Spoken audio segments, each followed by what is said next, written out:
যার প্রশংসায় মুখ খুললেন স্বয়ং প্রধানমন্ত্রী নরেন্দ্র মোদী, যাকে সম্মান জানালেন যোগী আদিত্যনাথ। কে এই তরুণ যার সাধনায় অভিভূত পুরো দেশ? এই তরুণই হলেন বেদমূর্তি দেবব্রত মহেশ রেখে।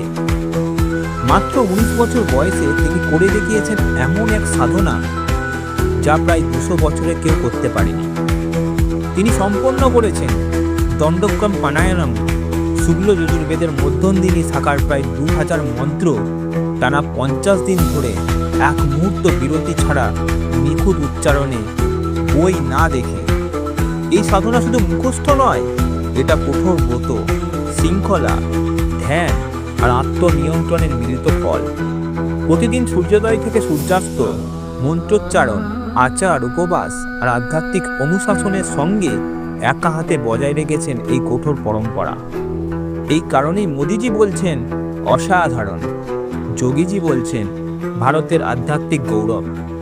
দেবব্রত মনে করিয়ে দিলেন বৈদিক জ্ঞান আজও ভারতের আত্মার শিখর। আমি ছিলাম ওয়েক আপ বেঙ্গল নামের পক্ষ থেকে। সত্য, সংস্কৃতি আর গর্বের কন্টেন্ট পেতে লাইক, শেয়ার আর সাবস্ক্রাইব করতে ভুলবেন না। জাগ্রত থাকুন, ওয়েক আপ বেঙ্গল নাও।